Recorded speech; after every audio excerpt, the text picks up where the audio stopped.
நீங்கள் பார்த்து கொண்டிருப்பது உங்கள் ஜாஷ்வா டிவி. சகல ஜனங்களுக்கும் நற்செய்தி.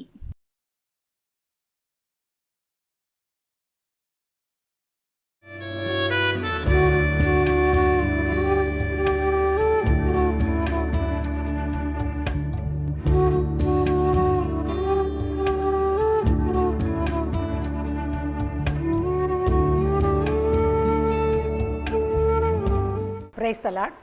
இயேசு கிறிஸ்துவின் இனிய நாமத்தினால ஜாஷ்வா டிவி நேயர் அனைவருக்கும் அன்பின் வணக்கத்தையும் வாழ்த்துதலையும் நான் தெரிவித்துக் கொள்கிறேன்.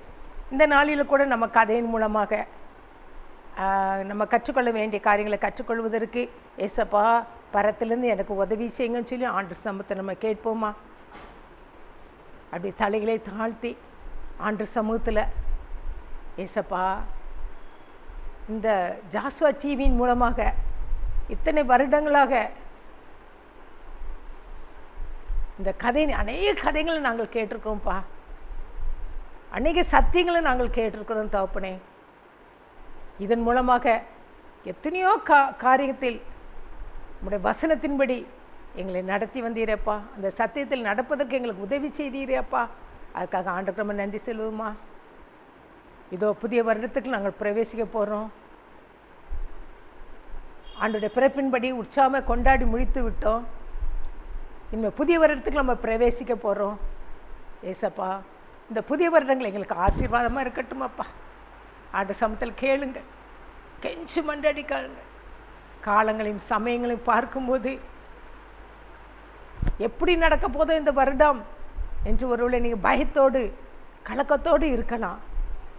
பயப்படாதே, கலங்காதே, திகையாதே, நான் உன் தேவன் சொல்லி ஆண்டு சொல்லியிருக்கிறாரு. ஏசப்பாட்ட கேட்போம். ஏசப்பா, வருகின்ற ஆண்டுகள் இந்த புதிய ஆண்டுப்பா எங்களுக்கு ஆசீர்வாதமான ஆண்டாக மாற்றுங்கப்பா. ஒரு நம்பிக்கையின் ஆண்டாக ஏசப்பா எனக்கு நாங்கள் உண்மையே நம்பி இருக்கிறோம் ஆண்டவரே. நம்பிற பிள்ளைகள் ஒருபோது வெட்கப்படுத்த மாட்டீங்களாப்பா. கடந்த வாரம் எங்களை நடத்தின தேவன் இந்த புதிய ஆண்டும் எங்களை நடத்துவீர் சொல்லி புதிய ஆண்டில் விசுவாசத்தோடு காலடி எடுத்து வைக்க ஏசப்பா எங்களுக்கு உதவி செய்யுங்கப்பா. பழையவர்கள் எல்லாம் ஒளிந்து போயின, எல்லாம் புதியதாயின சொன்ன வேத வசனத்தின்படியாக ஆண்டவரே புதிய காரியங்கள், புதிய ஆசீர்வாதங்கள், புதிய நன்மைகளை புதிய வருடங்களுக்கு எங்களுக்கு அளவில்லாமல் ஆசீர்வதித்து கொடுக்கும்படியாக நாங்கள் ஜெபிக்கிறோம் ஆண்டவரே. உண்மையை நம்பி இருக்கிறோம் தகப்பனே. உண்மை நம்பின பிள்ளைகள் ஒருபோதும் வெட்கப்படுத்த மாட்டீரப்பா ஆண்டவரே. எங்களை தலை நிமிர்ந்து நடக்க பண்ணுகிற தேவநீர் ஒருவர் தான் தகப்பன் ஆண்டவரே. எங்களை ஆசீர்வதிங்கப்பா.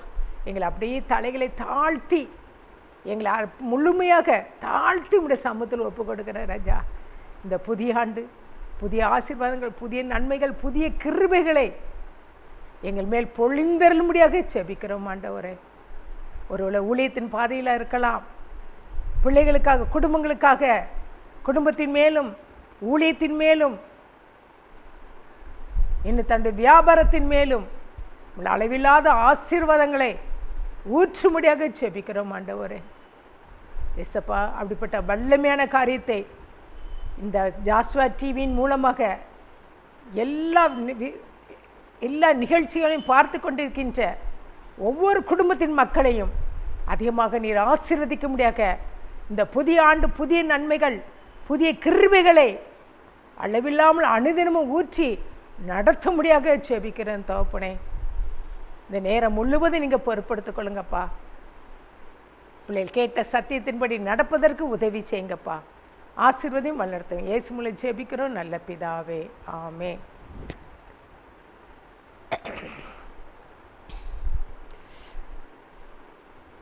ஐயோ, என் காரு எவ்வளோ அழகாக, ஒரு அழகான காரு, அதை நான் எவ்வளோ தூரம் நேசித்தேன், அது பாழாய் போய்விட்டதே, உடைந்து போய்விட்டதே. அது ஜெர்மன் தேசத்து காரு, அதில் விலை உயர்ந்த காரு, நான் அதை வாங்கி வைத்திருந்தேனே, அது பாழாகி விட்டதே, நான் என்ன பண்ணுவேன், ஐயோ ஐயோ அப்படின்னு சொல்லிட்டு ஜெர்மன் தேசத்தில் ஒரு அருமையான ஒரு மகள், ஒரு வாலிப மகள், அவள் தன்னுடைய விலை உயர்ந்த காரு நொறுக்கப்பட்டு விட்டதே அப்படின்னு சொல்லிட்டு நினச்சிதாங்க மனம் பதறி போய் நினச்சிதாங்க மன்றாடி கொண்டிருந்தாங்க. இந்த ஜெர்மன் தேசத்தில் ஹைடின்னு சொல்லிட்டு ஒரு அருமையான மகள் இருந்தா. ஒரு மாதிரி வித்தியாசமான மகள். இந்த காலத்தில் அப்படி தான் பிள்ளைகள் இருக்காங்க. நாங்கள் வித்தியாசம் யூனிக்காக இருக்கட்டும்னு சொல்லிட்டு என்ன செய்கிறாங்க, அநேக காரியங்களை என்ன செய்கிறாங்க, அநேக உலகப்புறமான காரியத்தில் என்ன செய்கிறாங்க, மூழ்கி போய் கிடக்கிறாங்க. அதே போல் தான் இந்த ஹைடிங்கிற ஒரு மகளும் அவள் என்ன செய்தா, அவளுடைய சிந்தனைகள்லாம் வேறு தான் இருக்கும். அவளுடைய காரியங்கள்லாம் பார்த்தோன்னா அவள் செயல்பாடுகள், அவள் செய்கின்ற காரியங்கள், அடுத்தாலும் வாங்குகின்ற காரியங்கள் ஒவ்வொன்றும் பார்த்தா வித்தியாசமாக இருக்கும். அதனால் அவளுக்கு என்னது, நம்ம யூனிக்காக இருக்கிறோம், நம்மகிட்ட எல்லா பணபலம் இருக்குது, மனிதர்கள் பலம் இருக்குது. அதனால் அவளுக்குள்ள என்ன செய்து ஒரு பெரிய பெருமை வந்துச்சு. மண்டக்கணம் பிடிச்சாலாம் என்ன செய்தா, அலைஞ்சி தெரிஞ்சிகிட்டு இருந்தா. அப்போது ஃபஸ்ட்டு அவள் என்ன செய்யனா, ஒரு சராசரி இதாக வாழ்ந்து கொண்டிருந்தா. ஆனால் அவளுடைய வாழ்க்கையில் திடீர்னு ஒரு பெரிய முன்னேற்றம். அவங்க பேரண்ட்ஸ் செய்கின்ற பிஸ்னஸ் என்ன செய்ச்சு, நல்லா செழிப்பாயிற்று. செழிப்பான உடனே அவள் என்ன செய்ய, ஒரு ஆடம்பர பிரியை என்ன செய்யிட்டா, மாறிட்டா. ஆடம்பரமாக வாழ என்னச்சதா ஆரம்பிச்சிட்டா. நம்மகிட்ட தான் படம் இருக்குது, நம்மகிட்ட தான் எல்லா பலனும் இருக்குதுல்ல, அப்போ நம்ம என்ன செய்யலாம், ஆடம்பரமாக நம்ம வாழலாம் சொல்லிட்டு தன்னுடைய பணங்களை என்னச்சதா தண்ணீர் போல் என்னச்சதா செலவழிக்க ஆரம்பிச்சிட்டா. அதனால் அவள் என்ன பண்ணான்னா, அந்த ஜெர்மன் தேசத்துலேயே முதல் தரமான அந்த காரு, அந்த நாட்டிலே நான் தான் என்ன செய்யணும், உச்சத்தில் இருக்கணும். நான் தான் இந்த ஜெர்மன் தேசத்துலேயே நான் தான் எப்படி இருக்கணும், ஒரு உச்சத்தில் இருக்கணும் சரி பெருமையோடு அந்த நாட்டிலே விலை உயர்ந்த காரை என்னச்சுதாலாம் வாங்கி வச்சுட்டாலாம். அதனால் பெருமையின் உச்சியில் அவள் என்னச்சிட்டா போயிட்டா. நம்ம ஆண்டவர் பவுலுடைய அருமையான ஒரு வசனம் சொல்லுவாங்க, சிலுவை குறித்தே அல்லாமல் வேறு ஒன்றை குறித்து நம்ம என்ன செய்யக்கூடாது, மேன்மை பாராட்டக்கூடாது சொல்லிட்டு அவள் என்னச்சு அந்த ஒன்று அந்த வார்த்தை அவளுக்குள்ள வருது. ஆண்டவர் நமக்கு என்ன சொல்லியிருக்கிறாங்க, சிலுவை குறித்த மேன்மை பாராட்டனா, உலக பொருளை குறித்து மேன்மை பாராட்டக்கூடாதுன்னு சொல்லிட்டு. ஆனால் அந்த வசனம் அவளுக்குள்ள வருது. வந்தாலும் தன் இருதயத்தை கடினப்படுத்திட்டு சிரிக்க ஆரம்பிக்கா. நான் எதை குறித்து நான் என்ன செய்யணும், சிலுவை குறித்து மேன்மை பாராட்ட மாட்டேன், என் உல்லாச காரை குறித்து தான் நான் என்ன செய்வேன், மேன்மை பாராட்டுவேன். எனக்கு இது போதும், இதுவே என்ன செய்யுது, உயர்த்துது. எத்தனை பேர் என் காரை பார்த்து பெருமைப்படுவாங்க, நான் இந்த காரில் போகிறேனே அப்படி அதை பார்த்து என்னை பார்த்து எவ்வளோ பெருமையாக நினைப்பறாங்க. நான் போடுகின்ற ட்ரெஸ்ஸு, நான் போடுகின்ற ஜுவல்ஸு எல்லாமே யாரும் என்னை போல் போடக்கூடாது, நான் யூனிக்காக தான் போடுவேன்னு சொல்லிட்டு நம்ம என்ன செய்கிறோம், ஆடம்பரமாக என்ன செய்கிறாங்க வாழ்ந்து கொண்டிருக்கின்றா அந்த ஹைடிங்கிற சகோதரி. அந்த அவள் உல்லாசமான காரில் எல்லா வசதியும் அதில் இருக்குது, ஒரு வசதி கூட குறைபாடு இல்லை. அதில் என்ன இருக்குது, ஏசி இருக்குது, டிவி இருக்குது, கேமரா இருக்குது, அதில் பெட்டு, அடுத்தது பாத்ரூம், எல்லா வசதியும் உள்ள அந்த கார் அவள் என்ன செய்கிறா. அதுக்கப்புறம் அதில் ஒரு லைப்ரரியே என்ன செய்திருக்கிறது, நேரம் போகிறதுக்கு அதில் கூட லைப்ரரியே வச்சுருக்கிறா. அதனால் அந்த காரை குறிச்சதே அவளுக்கு பெருமை பேசி பேசி என் காருக்குள்ள அவ்வளோ வசதி இருக்கும், அப்படி இருக்கும், இப்படி இருக்கும், அதே பெருமை பாராட்டி அதே ஆராதனை செய்துட்டு என்ன செய்யிட்டா முடிச்சிட்டா. அது மாத்திரமல்ல, டெய்லி அதுக்கு மலர் மாலையை என்ன செய்வா, சூட்டி மகிழ்வா. அப்போ ஒரு நாள் அவளுடைய தகப்பனார் அவளை கடிந்து கொள்கிறாங்க. ஒரு பக்கம் தகப்பனார் கடிந்து கொள்கிறாரு, ஒரு பக்கம் அவருடைய கணவர் கடிந்து கொள்கிறாரு. ஹைடி, இது வேண்டாம், இது நமக்கு தேவையில்லை, நீ முதலாவது இதுக்கு முக்கியத்துவம் கொடுக்காத, முதலாவது தேவனுடைய ராஜ்யத்தையும் அவருடைய நீதியும் தேடுங்கள், அதுக்கப்புறம் தான் ஆண்டவர் இது எல்லாம் ஆண்டவர் நினைச்சுவார் கூட கொடுப்பாரு அப்படின்னு சொல்லிட்டு அவளோடு என்ன செய்ய பேசுகிறாங்க. அப்போ நீ இப்படி தேடும்போது இன்னும் இதை விட உனக்கு மேலான ஆசீர்வாதம் கிடைக்கும், இன்னும் ஆண்டவர் உயர்வு கொடுப்பாருன்னு சொல்கிறாங்க. ஆனால் அவள் என்ன செய்யலான்னா, நான் முதலாவது எனக்கு எது தான், இந்த படகு கார் தான் எனக்கு தேவன் கிடையாது, முதலாவது எனக்கு படகு காரு, இந்த படடாப காரு, இந்த சொகுசு காரு, இதுதான் என்னுடைய சொந்த அழகு காரு, இதுதான் எனக்கு முக்கியம் மற்றது எல்லாம் எனக்கு ரெண்டாவது தான். முதலாவது எனக்கு தேவன் கிடையாது, ரெண்டாவது தான் தேவன். முதலாவது என்னுடைய இந்த கார் தான், சொகுசு கார் தான் அப்படின்னு சொல்லிட்டு தன் கையால் என்ன செய்கிறா, காரை கழுவுறா, அதை துடைக்கிறா, அதுக்கு பல முத்தங்களை கொடுக்குறா. அவ்வளோ தூரம் அந்த காரை என்ன செய்கிறா, நேசிக்கிறா. அவர் மறுபடியும் என்ன செய்கிறாரு, கணவர் தாப்புனார் சொல்லி பார்த்துட்டு போயிட்டார். இவட்ட பேசி பிரயோஜனம் இல்லை, நான் தவறான பாதையில் அவளை வழி நடத்திட்டேனே, அவளுக்கு நிறைய பணத்தை கொடுத்து செல்வாக்கு கொடுத்து கொடுத்து அவளை கெடுத்து விட்டேனேன்னு சொல்லிட்டு அவர் என்ன செய்தார், அப்படியே கடந்து போயிட்டார்.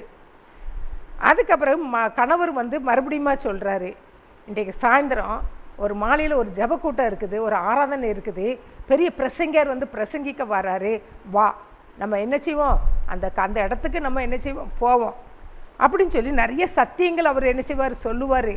ஆழமான சத்தியங்கள்லாம் சொல்லுவார். அதை நம்ம கேட்க போனோம். ஆனால் அவர் சொல்கிறாரு, இந்த உல்லாச காரில் வேணால் நான் மாட்டேன்னு சொல்கிறான். அப்போ அவர் சொல்கிறாரு, இந்த உல்லாச காரில் வேணால் நம்ம போவோம். இந்த கார்லேயே போயிட்டு முதலாவதாக ஆண்டவரை தேடுவதற்கு அந்த மாலை கூட்டத்தில் நம்ம என்ன செய்வோம், பங்கேற்போம் அப்படின்னு சொல்லி கெஞ்சி கேட்குறாரு தன் மனைவியிடம். உல்லாசக்காரை தொடச்சிட்டு இல்லாமல் போதும், வா மாலை கூட்டத்துக்கு போவோம். ஆண்டு இவ்வளோ தூரம் நம்மளை ஆசீர்வதிச்சு வச்சுருக்கிறாருல, இந்த காரை வாங்குவதற்கு, இந்த சொகுசான காரை வாங்கலாம் அந்த தேவாதி தேவன் தான் நமக்கு உதவி செய்தார். அதை நன்றி உள்ளவர்களாக நம்ம ஆண்டவரை தேட போகுன்னு சொன்ன உடனே அவள் சொன்ன காரணம் என்ன தெரியுமா, போங்க போங்க, அது நீங்கள் தான் போங்க, உங்கள் பழைய கார் இருக்குல்ல ஓட்டக்காரு, அதை எடுத்துட்டு நீங்கள் அந்த கூட்டத்துக்கு போங்க, நான் வர முடியாது, நான் ஏற்கனவே பிளான் போட்டுட்டேன். எங்கே தெரியுமா, கருப்பு காட்டழகி எனப்படும் இந்த சுற்றுலா தலத்திற்கு நான் போக போகிறேன். என் அழகான காரு, இந்த சொகுசு காரை நான் எடுத்துட்டு நான் எங்கே போகிறேன், அந்த அழக மலைப்பிரதேசத்தை ரசிப்பதற்காக நான் அங்கே போகிறேன். அந்த கிழட்டு காரில் நீங்கள் போங்க, என்னால் உங்கள் இதெல்லாம் நான் வர முடியாது அப்படின்னு சொல்லிட்டு அவள் என்ன செய்கிறா, போகிறா. அவர் பதிலுக்கு சொல்ல போகிறாரு, முதலாவது தேவனை தேடு, முதலாவது தேவனை. அவரால் என்ன செய்ய முடியல, பேச முடியல. இப்படிப்பட்ட அடங்காப்படாரு மனைவியை வச்சுக்கிட்டு இவரால் என்ன செய்ய முடியல, எதுவுமே பேச முடியலை. முதலாவது முதலாவது முதலாவது அப்படி சொல்லிட்டு அவர் என்ன செய்கிறாரு, ஆண்டவர் என்ன செய்கிறார், அப்படி இவளையும் என்ன பண்ண சொல்லி முழித்து கொண்டு அவர் நினச்சிட்டாரு, அவர் முணுமுணுத்தாரே தவிர அவர் எதுவுமே அவரால் என்ன செய்ய முடியல, பேச முடியல. இவர் என்ன பண்ணிட்டாரு, சரி இவளை எத்தனை தரமும் சொல்லி பார்த்துட்டோம், பிரயோஜனம் இல்லை. முதலாவது ஆண்டரை தேட போய் உலகப்புறாத ஆண்டரை விழுந்து போய் கிடக்கிறா, ஆண்டர் கண்டிப்பாக ஒரு நாள் சந்திப்பார்னு சொல்லிட்டு அவர் என்ன பண்ணிட்டாரு, தன்னை ஆறுதல் படுத்தி கொண்டு அவர் என்ன பண்ணிட்டாரு, அவர் கூட்டத்துக்கு போயிட்டார். அவள் சொன்ன மாதிரி அந்த கிழட்டுக்காரை எடுத்துகிட்டு போயிட்டார். இவா தன் சொகுசுக்காரை எடுத்துகிட்டு அவள் என்ன செய்தா, அந்த மலையடி வாரத்துக்கு, அந்த சுற்றுலா தலத்திற்கு, கருப்பு காட்டழகிங்கிற சொல்லப்பட்ட அந்த இடத்துக்கு அவள் என்ன செய்கிறா, போயிட்டு அந்த கார் பார்க்கிங் இருக்குங்களா, சுற்றுலா தலம் கார் பார்க்கிங் உண்டு. அந்த ஒரு இடத்துல அவள் என்ன செய்தா, அது மலைப்பிரதேசம், நம்ம கொடைக்கானல், மூணாறு, நிறைய இடங்கள் இருக்குது அப்படி தானே, ஊட்டி.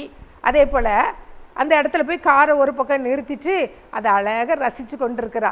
சுற்றி ஃபோட்டோஸ் எடுத்துகிட்டு எவ்வளோ அழகாக இருக்குது. அவருக்கு ரசிக்க தெரியுதா, அவர் கணவர் என்ன செய்கிறாரு, வாய்க்கு வந்தபடி திட்டுறா. அவர் வெறும் இதை ரசிக்க தெரியாத ஒரு முட்டாள். அவர் போட்டோம், பக்தியோடு போட்டோம், முதலாவது ஆண்டரை தேட போட்டோம். நான் என்ன பண்ணுறேன், நல்ல அழகான என்னுடைய உலகத்தில் வாழ்கிற நாட்கள் நான் என்ன செய்கிறேன், நல்ல சொகுசான வாழ்க்கை அனுபவித்து கொண்டிருக்கின்றேன் அப்படின்னு சொல்லிட்டு அதை என்ன செய்கிறா, அதை நல்லா பார்த்து கொண்டு நல்லா ரசித்து கொண்டு என்ன செய்தா இருக்கிறா. அப்படி இருக்கும்போது திடீர்னு ஒரு டமார்னு ஒரு பெரிய சத்தம் கேட்டுச்சு. ஒரு சத்தம் கேட்டுட்டு திரும்பி பார்க்குறா. அங்கே அது நடந்த காரியத்தை பார்த்தா அது ஒரு பெரிய ஒரு ஆபத்து நடந்துச்சு. என்ன ஆச்சுனாக்கும், அவள் காரை நிறுத்தியிருந்த மலையடி வாரத்துலேருந்து ஒரு பெரிய ஒரு பாறாங்கல் உருண்டு அந்த கார் மேலே எரிச்சிடுச்சு, விழுந்து அந்த கார் என்ன ஆயிடுச்சு, அது அப்பளம் போல் எரிச்சிடுச்சு, நொறுங்கி போயிட்டு, சப்பி நொறுங்கி போயிடுச்சு. இதை பார்த்த உடனே அவளுக்கு மனசு வேதனைப்பட்டுச்சு. ஐயோ, என் அழகுக்காரே, என் சொகுசுக்காரே, உல்லாசமான வச்சிருந்த காரே, அது எல்லாம் என்ன செய்துச்சு, போயிடுச்சே அப்படின்னு சொல்லிட்டு அவள் என்ன செய்தா, அப்படி கூப்பாடு போடுறா. ஐயோ, என் காரு போயிட்டே, ஆண்டு தனக்கு ஜீவனை கொடுத்தாரே, அது அவன் நினைக்கல. அப்போ தான் அங்கேருந்து ஒருத்தர் ஓடி வந்து அவர் சொல்கிறாரு அந்த அவளை பார்த்து, எம்மா, ஆண்டுடைய பெரிய கிருபமா, உன் உயிர் தப்பி இருக்குது. ஒரு அரை நிமிடம்தான், நிறைய பேர் இந்த இடத்துல கூடிட்டு சொல்கிறாங்க, ஒரு அரை நிமிஷத்தில் உன் உயிர் என்னச்சிருக்கு, தப்பிச்சிருக்குது. நீ ஒரு அரை நிமிஷம் தாமதித்திருப்பியான்னா உன் உயிரை என்னச்சிருக்கிறோம், இதில் போயிருக்கோம். முதல்ல கடவுளுக்கு நன்றி கொள்ளுங்கம்மா, நன்றி சொல்லுங்க. இந்த அழகுக்காரி எத்தனை நாள் நம்ம வாங்கிக்கிடலாம். முதல்ல ஆண்டு நமக்கு ஜீவனை கொடுத்துருக்கிறாரு, உங்களுக்கு ஜீவனை கொடுத்துருக்கிறாரு. ஆண்டுக்கு முதலாவது என்ன செய்யுங்க, நன்றி சொல்லுங்க அப்படின்னு சொல்லிட்டு அவர் சொல்லி போயிட்டார். போன உடனே அவளுக்கு என்ன செய்ய புத்தி தெளிந்துச்சு. அவள் பக்கத்தில் நின்று அடுத்த காருக்கு என்ன ஆச்சிச்சு, அங்கே இருந்த டிரைவருக்கு என்ன செய்ச்சு, பலத்த காயம். இவ தான் காரு டிரைவிங்கில் போயிருக்கா. அவள் வெளியில் நின்னதுனால ஒரு அரை நிமிடத்துக்கு முன்னாடி நின்னா கூட அவள் காரோட அவள் உயிர் நினச்சிருக்கோம், போயிருக்கோம். ஆனால் ஆண்டுடைய பெரிய கிருபை, அவருடைய கணவருடைய ஜெபம், அவர் முதலாவது ஆண்டரை தேடி போனார் பார்த்தீங்களா, அந்த ஜெபம் இன்றைக்கு அவளை என்ன செய்ச்சு, பாதுகாத்து கொடுத்தது, ஜீவனை கொடுத்தது. அதுக்கப்புறம்தான் அவளுக்கு என்ன செய்ச்சு, அவர் சொன்ன வார்த்தை எத்தனை காரணம் வாங்கிடலாமா. அதுக்கப்புறம் தான் அவளுடைய இருதயத்தில் நினச்சிச்சு ஆறுதல் கிடச்சிச்சு. அவள் என்ன செய்தா, அதுக்கப்புறம் தான் கடவுளை என்ன செய்கிற நினைக்க ஆரம்பிக்கா ஹைடி. அதுக்கப்புறம் தான் ஆண்டரை நினச்சி என்ன செய்கிறார், பெருமூச்சு விட்டு, ஆண்டவரே என்னை பாதுகாத்து கொடுத்தீங்களப்பா, நான் உண்மை முதலாவது தேடலையப்பா, என்னை மன்னிங்கன்னு சொல்லி ஆண்டத்தில் என்ன செய்கிறா, மன்னிப்பு கேட்குறான். அதை நமக்கு எல்லாருக்கும் தெரிஞ்ச வசனம், முதலாவது தேவனுடைய ராஜ்யத்தையும் அவருடைய நீதியை தேடுங்கள், அப்பொழுது இவைகளெல்லாம் உங்களுக்கு கூட கொடுக்கப்படும். அதை மத்தேயு 6:33 சொன்னபடி அந்த அவருடைய கணவர் வந்து அவர் என்ன செய்கிறாரு, முதலாவது ஆண்டரை தேடி ஓடுறாரு, தகப்பனார் ஆண்டரை தேடி ஓடுறாரு. ஆனால் உலக வாழ்க்கையில் மூழ்கி கிடந்த ஹைடிங்கிற ஒரு மகள் தன்னுடைய பெருமையினால் ஆண்டரை தேடாதபடி வாழ்ந்ததுனால அவருடைய வாழ்க்கை அதுக்கப்புறம் அவர் என்ன செய்தா, ஒரு ஆபத்து வந்த பிறகு என்ன செய்தா, உணர்வடைந்தா. பாருங்கள், இந்த நாட்களில் நம்ம எப்படி இருக்கின்றோம். உலகத்தில் இந்த நாட்களில் வாழ்கின்ற நிறைய பெண்களை நான் பார்க்குறேன், நிறைய பேர் பேசிக்கொள்கின்ற காரியத்தை பார்க்குறேன், நிறைய வாலிப பிள்ளைகள். அது மாத்திரமல்ல, இளம் வாலிப தாய்மார்கள்லாம் இருக்கிறாங்க, கல்யாணம் முடிஞ்சு அந்த தாய்மாரெலாம் இருக்கிறாங்க. அவங்களாம் இப்போ எல்லோரும் என்ன ட்ரெண்டிங் சொல்லிட்டு என்ன பண்ணுறாங்கன்னா, எதில் போய் மூழ்கி கிடக்கிறாங்க, உலக சிற்றின்பத்தில் நினச்சிருக்காங்க, மூழ்கி போய் கிடக்கிறாங்க.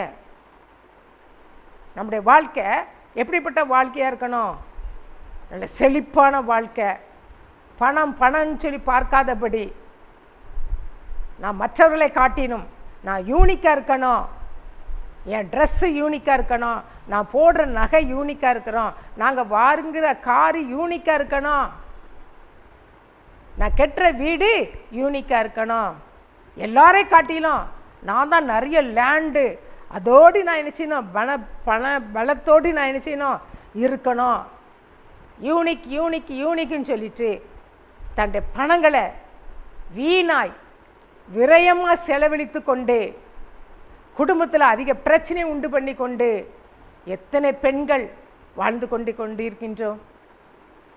அவளை காட்டிலும் அவள் யூனிக்காக போடுறான், நானும் யூனிக்காக போடணும். அப்படி கணவன்மாரை எத்தனை பேர் நம்ம கஷ்டப்படுத்தி கொண்டு இருக்கின்றோம், வேதனைப்படுத்தி கொண்டிருக்கின்றோம். இந்த நாள் புதிய வருடம் நம்ம பிறக்க போது தீர்மானம் எடுப்போம். குடும்பத்தில் சந்தோஷம் இருக்குதா, சமாதானம் இருக்குதா? எத்தனை பெண்கள்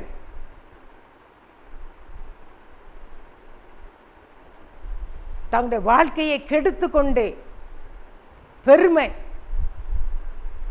ஆண்டவர் சொல்கிறார், சிலுவை குறித்தே நீ அல்லாமல் வேறென்று குறித்து மேன்மை பாராட்டாதான்னு சொல்லி இருக்குது, பவுலடியார் சொல்லியிருக்கிறாரு. ஆனால் நம்ம என்ன பண்ணிகிட்டு இருக்கிறோம்? நாம் தான் உலகத்தை குறித்து மேன்மை பாராட்டி கொண்டிருக்கின்றோம். ஏன்ட்ட விலை உயர்ந்த காரு, எங்கள் வீட்டில் பெரிய டிவி, அடுத்தது என்கிட்ட தான் பெரிய எங்கள் பெட்ரூமே அவ்வளோ பெருசாக இருக்கும். அப்படி அதுக்கப்புறம் எங்கள் பாத்ரூம் பளபளன்னு கண்ணாடியாக இருக்கும். எங்கள் வீடு மாதிரி எங்கே கிடையாது, எல்லா வசதியோடு நாங்கள் வச்சுருக்கிறோம். எங்கள் காரு, எங்கள் தோட்டம் அப்படின்னு சொல்லிட்டு நம்ம பெருமை பாராட்டி கொண்டிருக்கிறோம். உலக காரியத்தில் அதே மேன்மை பாராட்டி கொண்டு இருக்கின்றோம்.